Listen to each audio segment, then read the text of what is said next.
ऐसा लग रहा था कि जो बच्चे इको गार्डन में बैठे हैं, उस हर एक-एक बच्चे को गले लगा लूँ।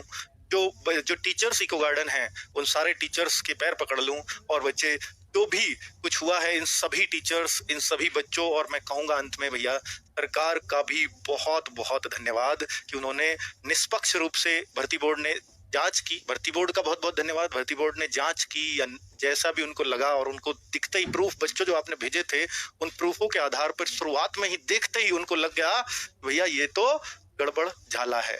और जैसे ये बात शासन तक पहुंची, योगी जी ने भी तुरंत इस पर एक्शन ले दिया कि भर्ती निष्पक्ष होनी चाहिए। अगर बिल्कुल भी पारदर्शिता में दिक्कत हुई है तो तुरंत इसको निरस्त करो। तो भाई हम सरकार के भी बहुत बहुत आभारी हैं। हम उस न्यूज चैनल्स के भी बहुत आभारी हैं जिन्होंने हमारी इन खबरों को लगातार दिखाया है। बच्चे ये केवल एक किसी एक के व्यक्ति के या किसी एक बच्चे के प्रयास से सफल हो ही नहीं सकता था। इसमें प्रयास लगा है सामूहिक। इसमें हर वो टीचर, चाहे वो ऑफलाइन पढ़ाने वाला हो, चाहे वो ऑनलाइन पढ़ाने वाला हो, सबने भर भर के आहुतियां दी हैं। तो बच्चे ये एग्जाम आपका हो चुका है निरस्त। पूरी परीक्षा निरस्त हो चुकी है, क्योंकि ऐसा लग रहा था एक बार तो कि शायद 2 ही पाली निरस्त हो, लेकिन बच्चों अब पूरी परीक्षा निरस्त हुई है।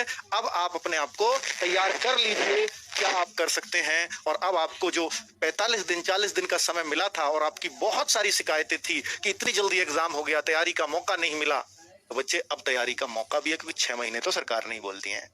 तो 6 महीने के अंदर एग्जाम होगा और बच्चे आपकी तैयारी भी होगी। क्योंकि मेरा एक सुझाव है कि भाई, क्योंकि पूरे प्रदेश में पेपर परीक्षा होने से 48 घंटे पहले इंटरनेट ही बंद कर दिया जाए, किया जा सकता है, क्योंकि 50 लाखों का बच्चों के भविष्य का सवाल है कम से। तो इसमें अगर आप 48 घंटे पहले पूरे प्रदेश का इंटरनेट बंद कर दें, तो शायद मुझे लगता है कि जो चीजें ऐसे ही फालतू में वायरल होती हैं, या जो ऐसे लोग होते हैं जो चंद पैसे में पेपर बेच रहे थे टेलीग्राम वगैरह पे, वो सब चीजें ऐसे ही बंद हो जाएंगी। पर ये मेरा सुझाव है, आपके पास बहुत ज्यादा बुद्धिजीवी लोग हैं, आप उनसे जरूर सलाह मशवरा करेंगे ही मेरे कहने के बाद।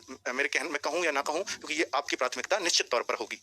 तो अब ये एग्जाम ऑनलाइन होगा, ऑफलाइन होगा, हाइब्रिड मोड में होगा, ये सिर्फ आप ही तय कर सकते हैं। लेकिन इन बच्चों का फ्यूचर आपने बचा लिया है इस बार, उसके लिए हम बारंबार आपका धन्यवाद करते हैं। क्योंकि ये आपने ऑफिशियल गृह विभाग से आ गया है और हमारे माननीय मुख्यमंत्री जी का भी ट्वीट तुरंत आ गया है। तो इनको भी हम हाथ जोड़ के धन्यवाद करते हैं कि इन्होंने साफ साफ बोला है कि आरक्षी नागरिक पुलिस के पदों पर चयन के लिए आयोजित परीक्षा 2023 को निरस्त करने तथा आगामी 6 माह के भीतर ही पुनः परीक्षा कराने के आदेश दिए हैं। परीक्षाओं की शुचिता से कोई समझौता नहीं किया जा सकता।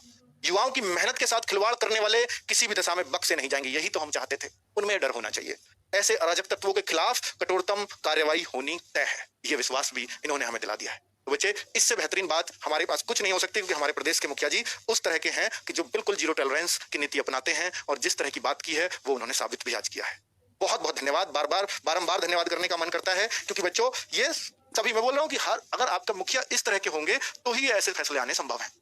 ठीक है, और आपने जिस तरह से चीजों को प्रदर्शित किया है वो वास्तव में आप भी उस बधाई के पात्र हैं। और बच्चे, ये सारी खबरें, इको गार्डन में जाना, टीचर्स का जाना, आपके साथ रहना, और बच्चों ने जिस तरह से अपनी आवाज को बुलंदियों से उठाया है, तो वो वास्तव में ही उसके लिए शब्द नहीं है किसी भी टीचर के पास। तो सभी बधाई के पात्र हैं। सभी को बच्चे बहुत बहुत बधाई इस एग्जाम की। और आपके निष्पक्ष तरीके से दोबारा एग्जाम होगा, भर्ती बोर्ड ने विश्वास दिलाया ही है, और 6 महीने के अंदर दोबारा एग्जाम होगा, ये हमारे मुख्यमंत्री जी का कहना है।